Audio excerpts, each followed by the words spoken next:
இந்த மகாராஜா வெற்றிக்கு பிறகு ஒரு 4 படம் வரிசையா நடிக்கிறார். எப்படி சார் அந்த படம் என்ன சார் வெற்றி? அந்த படத்துல பார்த்தா ஒன்றும் கதை வறட்சி தான்.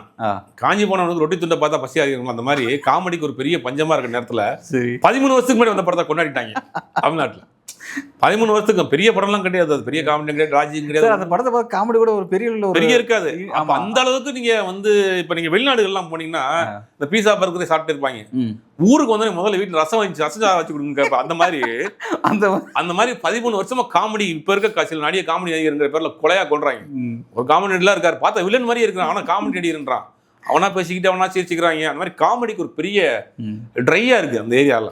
அப்போ அந்த நேரத்தில் 13 வருஷத்துக்கு முன்னாடி சந்தானத்தை பார்த்த விஷயங்கள், அந்த சின்ன சின்ன மனோபாலாவுடைய காமெடிகள்லாம் பார்க்குறப்ப அந்த படம் அப்பா இதாவது பார்த்துமே. அப்படி பொங்கல் ஃபெஸ்டிவல் அது ஒரு 10 நாள் லீவு தொடர்ந்து. சரி, அந்த நேரத்தில் ஒரு சின்ன ஃபெஸ்டிவல் படமாக அமைஞ்சிச்சு, காமெடி படமாக அமைஞ்சதுனால அந்த படத்தை கொண்டாடிட்டாங்க.